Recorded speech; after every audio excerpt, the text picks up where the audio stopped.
सम्मानित शिक्षक साथियों, सादर नमस्कार। मैं हूं अंसार। आप सबों का पुनः मेरे YouTube चैनल में हार्दिक स्वागत है। साथियों, आज मैं इस वीडियो में पेडागोजी के महत्वपूर्ण 50 से अधिक प्रश्नों की बात करूंगा। साथ ही साथ उसके जो संभावित उत्तर हैं उसकी भी चर्चा करूंगा। लेकिन आपसे एक बार पुनः मेरा सादर अनुरोध है, यदि अभी तक आपने मेरे चैनल को सब्सक्राइब नहीं किया है तो कृपया सब्सक्राइब कर लें। साथियों, इस वीडियो में अधिकतर प्रश्न शिक्षा मनोविज्ञान से संबंधित है। तो चलिए प्रश्नों की शुरुआत करते हैं। पहला प्रश्न है, शिक्षा मनोविज्ञान का अध्ययन अध्यापक को किस लिए करना चाहिए? साथियों, इसका सटीक उत्तर होगा अपने शिक्षण को अधिक प्रभावशाली बनाने के लिए। नेक्स्ट प्रश्न है, मनोवैज्ञानिक व्यवहार का शुद्ध विज्ञान है। इस परिभाषा के प्रतिपादक कौन हैं? इसका उत्तर होगा ई. वाटसन। नेक्स्ट क्वेश्चन है, मनोविश्लेषणात्मक प्रणाली के जन्मदाता कौन हैं? इसका उत्तर होगा सिगमंड फ्राइड। अब चलिए अगला प्रश्न देखते हैं। वर्तमान समय में मनोविज्ञान क्या है? इसका उत्तर होगा व्यवहार का विज्ञान। नेक्स्ट क्वेश्चन है, शिक्षा मनोविज्ञान का विषय क्षेत्र नहीं है। इसका उत्तर होगा शैक्षणिक मूल्यांकन। अगला प्रश्न है, शिक्षा किसी निश्चित स्थान पर प्राप्त की जाती है। यह कथन शिक्षा की किस अर्थ में प्रयुक्त होता है? इसका उत्तर होगा शिक्षा का संकुचित अर्थ। अगला प्रश्न है, साइकी का क्या अर्थ है? मित्रों, साइकी का अर्थ होता है मानवीय आत्मा या मन। नेक्स्ट क्वेश्चन है, मनोवैज्ञानिक को व्यवहार का विज्ञान किसने कहा? बहुत इंपॉर्टेंट सवाल है। इसका उत्तर होगा वाटसन। मैं पुनः दोहराता हूँ, मनोविज्ञान को व्यवहार का विज्ञान किसने कहा? इसका उत्तर होगा वाटसन ने। अगला प्रश्न है, मनोवैज्ञानिक मन का वैज्ञानिक अध्ययन है जिसके अंतर्गत न केवल बौद्धिक अपितु संवेगात्मक अनुभूतियों, उत्प्रेरक शक्ति तथा कार्य या व्यवहार भी सम्मानित है। यह कथन किसका है? मित्रों, यह कथन C.W. वैलेंटाइन का है। अगला प्रश्न है, मनोविज्ञान क्या है? तो इसका अर्थ होगा आत्मा का विज्ञान है, मन का विज्ञान है, चेतना का विज्ञान है। यानी आत्मा का विज्ञान, मन का विज्ञान और चेतना के विज्ञान को मनोविज्ञान कहते हैं। अगला प्रश्न देखते हैं। अगला प्रश्न है, मानव मन को प्रभावित करने वाला कारक कौन कौन से हैं? तो इसका सही उत्तर होगा व्यक्ति की रुचियां, अभिक्षमताएं, अभियोग्यताएं। नेक्स्ट क्वेश्चन है, मनोविज्ञान को शुद्ध विज्ञान मन है किसने कहा? तो ये कहा था जेम्स ड्रेवर ने। नेक्स्ट प्रश्न है, शिक्षा मनोविज्ञान है, मनोविज्ञान का एक अंग। अगला प्रश्न है, अचेतन मन का अध्ययन किया जाता है। इसका उत्तर होगा मनोविश्लेषण विधियों द्वारा। नेक्स्ट क्वेश्चन है, शिक्षा मनोविज्ञान के अध्ययन का उद्देश्य क्या है? तो इसका सही उत्तर होगा विद्यार्थियों द्वारा किसी बात के पीछे जाने को प्रभावित करना। अगला प्रश्न है, मनोविज्ञान शिक्षा के क्षेत्र में सहायता देता है तथा स्पष्ट करता है। क्या सहायता देता है, क्या स्पष्ट करता है? इसका उत्तर होगा शिक्षा के उद्देश्य की संभावना को। नेक्स्ट क्वेश्चन है, शिक्षक को शिक्षा मनोविज्ञान के अध्ययन की प्रत्यक्ष आवश्यकता नहीं है। इसका क्या अर्थ है? इसका अर्थ हुआ शारीरिक सुडौलता। अगला प्रश्न है, शिक्षा प्रक्रिया के अंग हैं। शिक्षा प्रक्रिया के अंग हैं शिक्षण के उद्देश्य, शिक्षण को सार्थक बनाने वाला ज्ञान अनुभव, और शिक्षण का मूल्यांकन। नेक्स्ट प्रश्न है, शिक्षा मनोविज्ञान का मूल उद्देश्य क्या है? साथियों, इसका मूल उद्देश्य है विद्यार्थी योग्यता एवं क्षमताओं को अध्ययन में रखते हुए उनके द्वारा किसी बात को सीखे जाने से सब संबंधित बात को प्रभावित करता है।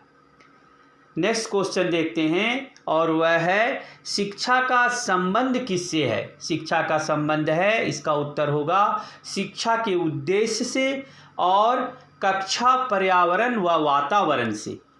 अगला प्रश्न है, आंकड़ों का व्यवस्थापन करने हेतु संकलित आंकड़ों के संबंध में निम्नलिखित कार्य करना होता है और वो कौन कौन से कार्य हैं? वह कार्य हैं वर्गीकरण, सारणीयन, आलेखी निरूपण।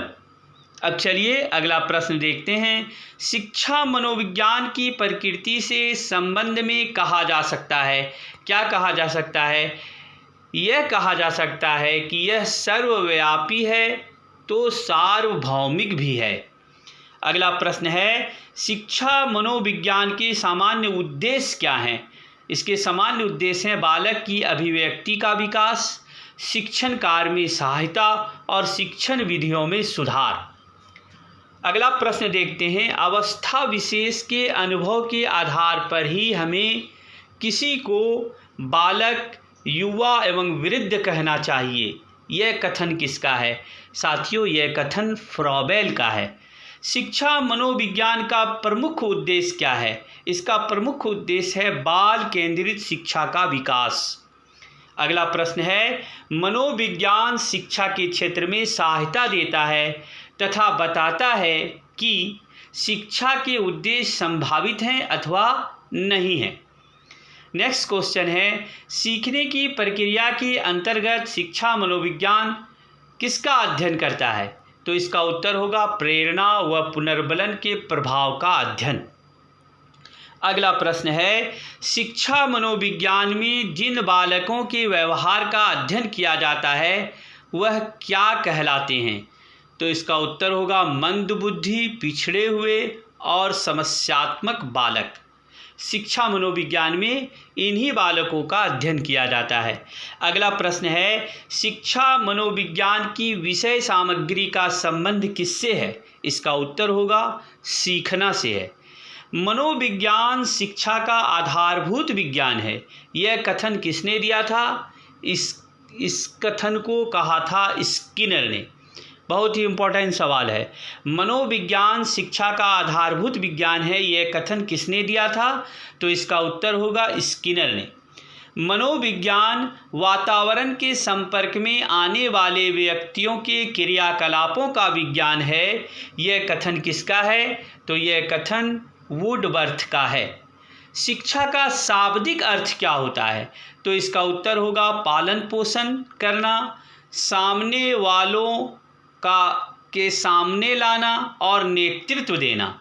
अगला प्रश्न है, शिक्षा मनोविज्ञान का संबंध किससे है? तो इसका संबंध है शिक्षा से, दर्शन से और मनोविज्ञान से। मनोविज्ञान शब्द के समांतर अंग्रेजी भाषा के शब्द साइकोलॉजी की उत्पत्ति किस भाषा से हुई है? तो इसका उत्तर होगा ग्रीक भाषा से। शिक्षा मनोविज्ञान की उत्पत्ति मानी जाती है। शिक्षा मनोविज्ञान की उत्पत्ति कब से शुरू हुई है? तो इसका उत्तर होगा वर्ष 1900 से। अगला प्रश्न है, सफल एवं प्रभावी शिक्षण अधिगम प्रक्रिया के लिए क्या आवश्यक है? मित्रों, इसका सही उत्तर होगा शिक्षण अधिगम सामग्री का प्रयोग एवं शिक्षा मनोविज्ञान के सिद्धांतों का प्रयोग। अगला प्रश्न देखते हैं, छात्रों की योग्यता एवं रुचि के आधार पर पाठ्यक्रम निर्माण में योगदान किसका होता है? तो इसका उत्तर होगा शिक्षा मनोविज्ञान का। अगला प्रश्न है, बुद्धि परीक्षण विषय है, किसका विषय है बुद्धि परीक्षण? तो यह विषय है शिक्षा मनोविज्ञान का। मनोविज्ञान का शिक्षा के क्षेत्र में क्या योगदान है? इसका उत्तर है कि शिक्षा बाल केंद्रित हो गई है। अब शिक्षक बालकों से निकट का संपर्क स्थापित करने का प्रयास करते हैं और शिक्षक को छात्र की आवश्यकता का ज्ञान हो सकता है। अगला प्रश्न है, शिक्षा मनोविज्ञान एक विज्ञान है, इसका क्या तात्पर्य है? इसका अर्थ हुआ शैक्षणिक सिद्धांतों का। शिक्षा मनोविज्ञान का प्रमुख लाभ क्या है? तो इसका उत्तर होगा शिक्षक शिक्षार्थी मधुर संबंध। हर्बर्ट के अनुसार शिक्षा सिद्धांतों का आधार होना चाहिए, कैसा? तो इसका उत्तर होगा मनोवैज्ञानिक। अगला प्रश्न है, अवस्था विशेष के आधार पर ही हमें किसी को बालक, युवा या वृद्ध कहना चाहिए, यह कथन किसका है? फ्रॉबेल का है। गेट्स के अनुसार शिक्षा मनोविज्ञान की सीमा है, इसका उत्तर है स्थिर एवं परिवर्तनशील। नेक्स्ट क्वेश्चन है, शिक्षा मनोविज्ञान के क्षेत्र में विज्ञान और विधियां सम्मिलित है जो सीखने की प्रक्रिया से अधिक अच्छी प्रकार समझने में सहायक है, यह कथन किसका है? तो इसका उत्तर होगा ली का। अगला प्रश्न है, वर्तमान समय में शिक्षा मनोविज्ञान की आवश्यकता समझी जाती है, इसका उत्तर होगा सर्वांगीण विकास में। अगला प्रश्न है, वर्तमान समय में शिक्षा मनोविज्ञान की आवश्यकता है, इसका क्या अर्थ है? इसका अर्थ है बाल केंद्रित शिक्षा। शिक्षा मनोविज्ञान क्यों आवश्यक है? शिक्षा और अभिभावक दोनों के लिए। कैली के अनुसार शिक्षा मनोविज्ञान के कितने उद्देश्य हैं? तो इसके उत्तर है 9। शिक्षा मनोविज्ञान का मुख्य संबंध सीखने से है, यह कथन किसका है? सॉरे एंड टेलफोर्ड का। गेट्स के अनुसार शिक्षा मनोविज्ञान की सीमा है अस्थिर एवं परिवर्तनशील। शिक्षा मनोविज्ञान का वर्तमान स्वरूप कैसा है? इसका उत्तर होगा व्यापक। गौरीसन के अनुसार शिक्षा मनोविज्ञान का उद्देश्य क्या है? इसका उत्तर होगा व्यवहार का ज्ञान। शिक्षा मनोविज्ञान का प्रमुख उद्देश्य कॉलेसनिक के अनुसार कैसा है? इसका उत्तर होगा शिक्षा की समस्याओं का समाधान करना। स्किनर के अनुसार शिक्षा मनोविज्ञान का विशिष्ट उद्देश्य क्या है? तो इसका उत्तर होगा बालकों के मानवीय व्यवहार के अनुरूप शिक्षा के स्तर एवं उद्देश्य को निश्चित करने में सहायता प्रदान करना। यह कथन किसका है? शिक्षा मनोविज्ञान के क्षेत्र में वह सभी ज्ञान और विधियां सम्मिलित है जो सीखने की प्रक्रिया से अधिक अच्छी प्रकार समझने में सहायक है, इसका उत्तर होगा ली का। अमेरिका में प्रकाशित प्रिंसिपल ऑफ साइकोलॉजी के लेखक कौन थे? इसका उत्तर होगा विलियम जेम्स। समय सारणी में गणित, विज्ञान या कठिन विषय के क्लास पहले क्यों रखे जाते हैं? तो इसका उत्तर होगा मनोविज्ञान के आधार पर। सफल एवं प्रभावशाली शिक्षण अधिगम प्रक्रिया के लिए क्या आवश्यक है? इसका उत्तर होगा शिक्षण अधिगम सामग्री का प्रयोग एवं शिक्षा मनोविज्ञान के सिद्धांत का प्रयोग। नेक्स्ट क्वेश्चन है, शिक्षा मनोविज्ञान का क्षेत्र है व्यापक।